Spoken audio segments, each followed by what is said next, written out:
2 دفعہ میں لفظ جو استعمال کرنا ہے. اور نے کہا کبھی ہمارے ہاں آئے نا ہماری محفلیں ہوتی ہیں ادب کا مجموعہ. میں نے کہا وہ کیسے؟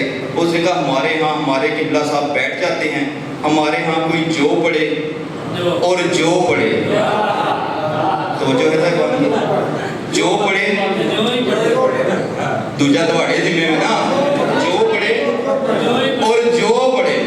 ہم نہایت ادب کے ساتھ اپنے قبلہ صاحب کا بیان سنتے ہیں. میں نے کہا مولوی دعوت تو لشیرہ پڑھی ہے؟ انہوں نے کہا پڑھی تو ہے. میں نے کہا یہ رسم چلی ہے وہیں سے, اور جن کے وہاں چپ تھے نا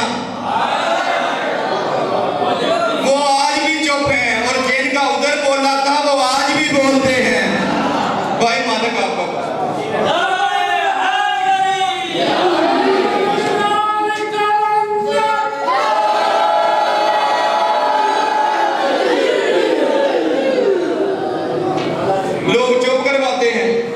یہ چپ نہیں کرتے, اس لیے کہ جن کا وہاں پہ بولا تھا.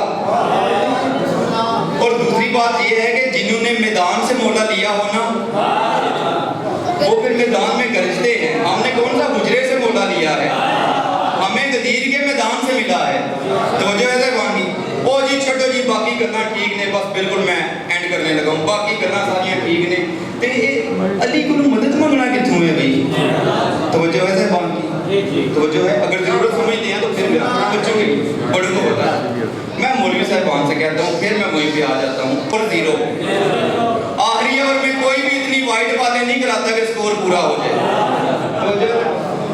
اللہ کے نبی نے کہا مالک تیرا سچا وعدہ تھا 40 دن کا, 39 دن گزر گئے, سکور 0 ہے. مالک اب کیا کروں؟ فرمایا میرا نبی پریشان نہ ہو, فوراً وہی سبق یاد کر جو میں نے وحدت کی یونیورسٹی میں 1.25 لاکھ انبیاء کو یاد کروایا تھا. بھائی مالک آپ کو آباد رکھا. نبیوں کے سلطان نے کام کیا کیا؟ ایک بلند جگہ پہ آئے اور پکار کے کہا ناد علی.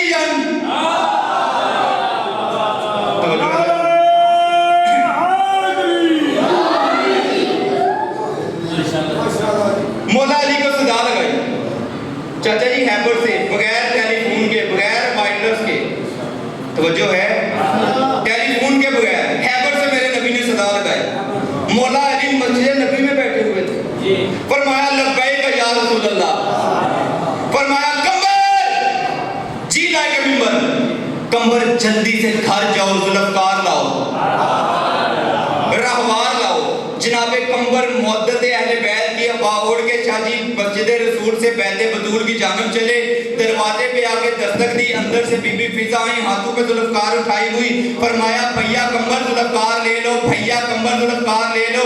کوئی پہنچے کوئی نہیں پہنچے. جناب کمبر حیرت کے سمندر میں غوطہ زن ہو گئے کہ بہن فضا میں نے ذوالفقار مانگی تو نہیں, تمہیں پتہ کیسے چلا کہ کمبر ذوالفقار لینے آ رہا ہے؟ بی بی فضا مسکرائی اور مسکرا کے فرمایا بھیا کمبر سنو سمجھو اور یاد رکھو, باہر کے غلام اور ہوتے ہیں, بطول کی کنیزیں اور ہوتی.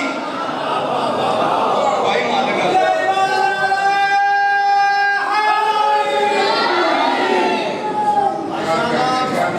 باہر کے غلام اور ہوتے ہیں, بطول کی کنیزیں. توجہ ہے صاحب. مبلغ اسلام مولانا محمد اسماعیل صاحب قبلہ کے جگہ پہ تھا مناظرہ. موضوع تھا یہی کہ علی سے مدد مانگنی چاہیے یا نہیں مانگنی چاہیے.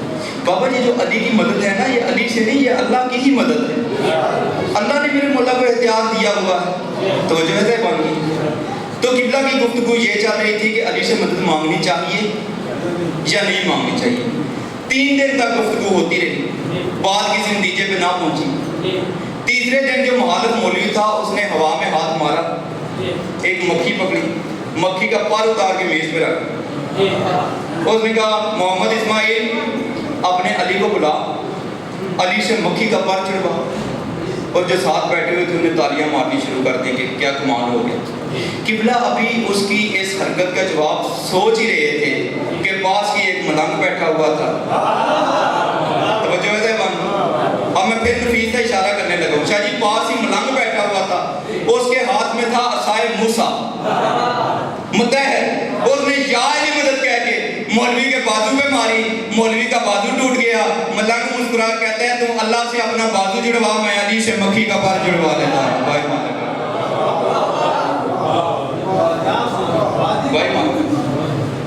کائنات کی مدد کی ہے میرے مولا علی شہنشاہ، وہ علی جس نے کائنات کی مدد کی، اس کی بیٹیاں بازاروں میں چادر مانگتی رہی۔ اللہ اللہ، اس طرح دین کے لیے کسی نبی کے بیٹے نہیں اجڑے جس طرح امیر المومنین علی کی بیٹیاں اجڑی۔ تبرکن دو جملے میں نے کہنے ہیں۔ تاریخ میں اگر شام کا بازار نہ ہوتا، شبیر کا بیٹا کبھی بیمار نہ ہوتا۔ شام کا ایک تاجر واقعہ کربلا سے پہلے تجارت پہ گیا ہوا تھا، واقعہ کربلا کے بعد آیا، اس نے دیکھا شام کے بازار جو تھے دیواروں کے ساتھ خون لگا ہوا تھا۔ یہ تڑپ کے کہتے ہو مسلمانوں محمد عربی کی شریعت بھول گئے ہو، کیا ہوا؟ اس نے کہا جانور چھتوں پہ ذبح کرنے شروع کر دیے ہیں، یہ دیواروں کے ساتھ خون لگا ہوا ہے۔ ان میں ایک مومن تھا، اس کا بازو پکڑ کے سائڈ پہ لے گیا اور تڑپ کے کہتا ہے کوئی جانور چھتوں پہ ذبح نہیں کیے، یہاں سے کچھ دن پہلے غریب کی بہنیں گزری ہیں، انہوں نے مارا اتنا ہے کہ دیواروں کا رنگ بدل گیا۔ شاہ جی کچھ تو ایسا ہوا ہے نا شام کے بازار میں جو جگر پھٹ گیا تھا سید سجاد کا، 40 سال تک میرا امام خون روتا رہا۔ ذاکرین سے آپ نے یہ سنا ہے کہ علی کی اولاد جب گزری تو ان پہ پتھر برسائے گئے، میرے سر پہ قرآن رکھو شاہ جی، پتھر نہیں برسائے گئے، میں نے اپنی آنکھوں سے پڑھا ہے شام کی کمینی عورتوں نے ابلتا ہوا پانی گرایا ہے علی کی بیٹیوں پہ، کپڑوں کو آگ لگا کے پھینکی گئی ہے اولادیں۔ اور میرے امام رو کے فرماتے ہیں کہ اتنا مشکل تھا شام کا بازار، جب عبور ہوا تو مجھے پتہ ہی نہیں چلا ان میں سے علی اکبر کی ماں کون سی ہے، ان میں سے قاسم۔ وہاں پہ آ گئی جہاں آنے کے قابل نہیں تھی، کمینے کا دربار، اونچے تخت پہ یزید کمینہ، خدا اس کا لعنت کرے، دائیں بائیں سپاہیوں کی کرسیاں، ایک باری میں نہ رال کے انہائے کرے آجے، ایک دیوار کے ساتھ کھڑی تھی قرآن کی آیتیں، ہر ماں کے ساتھ اس کے بیٹے کا سر نوکے نیزہ پہ۔ کافی دیر کے بعد یہ کمینہ کہتا ہے ان میں سے علی کی بیٹی کون سی ہے، اور چنیر علیہ چپ کر گئے۔ یہی تو بات رونے والی تھی، جس عالیہ کا نام بھائی درود پڑھ کے لیتے تھے کمینہ بھرے دربار میں پوچھ رہا، اس نے کہا ان میں سے علی کی بیٹی۔ سپاہی کہتے ہیں یہ جو سفید بالوں والی ضعیفہ ہے نا، جو اس کے پیچھے ہے یہ علی کی بیٹی ہے۔ یہ کہتے ہیں سفید بالوں والی ضعیفہ کون ہے؟ سپاہی کہتے ہیں یہ ان کی کنیز ہے۔ یہ کہتے ہیں کنیز ہو کے آگے کیوں کھڑی ہے، اب ہائی کر لینا۔ سپاہی کہتے ہیں ہم نے اسے بڑا ہی مارا ہے، یہ پیچھے نہیں ہٹتی۔ کچھ بندے سمجھے اور کوئی نہیں سمجھے، جو نہیں سمجھے ان کے لیے جملہ کہنے لگا ہوں کہ مدینے سے لے کے کربلا تک عالیہ کے پردے کا نام عباس تھا، کربلا سے لے کے شام تک عالیہ کے پردے کا نام بی بی فضا تھا۔ یہ کمینہ کہتے ہیں ضعیفہ پیچھے ہٹ جا، میں بڑا ظالم ہوں۔ بی بی فضا تڑپ کے کہتی ہے بکواس بند کر، اسی دن کے لیے میں نے محمد سے زندگی مانگی تھی، میں نے پیچھے نہیں ہٹنا۔ یہ کہتا ہے میں ظلم کروں گا، بی بی کہتی ہے ظلم کر لے، اب دل دکھے تو مجھے معاف کر دینا۔ اس نے ایک سپاہی کو اشارہ کیا، شاہ جی وہ لوہے کا تازیانہ لے کے آگے بڑھا۔ جب اس نے لوہے کا تازیانہ مارا نا تو چاندی جیسے سفید بال یاقوت جیسے سرخ ہو گئے۔ جب خون بہہ کے چہرے پہ آیا نا، اس وقت علی کی بیٹی تڑپ کے کہتی ہے اماں پیچھے ہٹ جا، کب تک مار کھائے گی؟ اور بی بی رو کے کہتی ہے عالیہ یا مجھے ماں نہ کہہ یا مجھے پیچھے ہٹنے کا نہ کہہ۔ عالیہ مجھے اتنا بتا، اگر میری جگہ تیری ماں زہرا ہوتی تو تیرا پردہ چھوڑ دیتی؟ فرمایا اماں نہیں۔ فرمایا پھر چپ کر جا، مجھے کوئی سبب لگانے تھے۔ یہ کہہ کے ایک مرتبہ بی بی فضا نے دربار میں دیکھا اور تڑپ کے بی بی کہتی ہے یہاں کوئی حبش کا رہنے والا ہے؟ ایک بوڑھا حبشی آگے بڑھا، اس نے کہا قیدر مشکل وقت میں مجھے کیوں یاد کیا ہے؟ فرمایا مجھے یہ بتاؤ تمہارے ملک کا بادشاہ کون ہے؟ یہ کہتے ہیں ایک بادشاہ تھا مر گیا، اس کی بیٹی تھی وہ مدینے والے سیدوں کی کنیزی میں چلی بیٹی ہم نے تخت پہ رکھی ہوئی ہے. بی بی تڑپ کے کہتی ہے اگر وہی میمونہ اس دربار میں آ جائے. یہ کہتے ہیں کہاں یہ دربار, کہاں ہماری شہزادی. بی بی رو کے کہتی ہے پہچان میں وہی میمونہ ہوں. وہ میمونہ کا نام آیا. اس نے اشارہ کیا, 100 سپاہی تلواریں لے کے یزید کے سامنے کھڑے ہو گئے. خبردار اب حملہ نہ کرنا, ہم فضا کے وارث آ گئے ہیں. شاہ جی وارث کا جملہ کوئی اتنا دردناک تھا. اونچا روئی علی کی بیٹی اور تڑپ کے بی بی کہتی ہے آئینہ آئینہ ابھی عباس, او میرا ویر غازی تو کہاں ہے؟ فرمایا غازی فضا کے وارث آ گئے, اوے علی کی بیٹیاں بے وارث کھڑی ہیں. بس یا کم رسیم.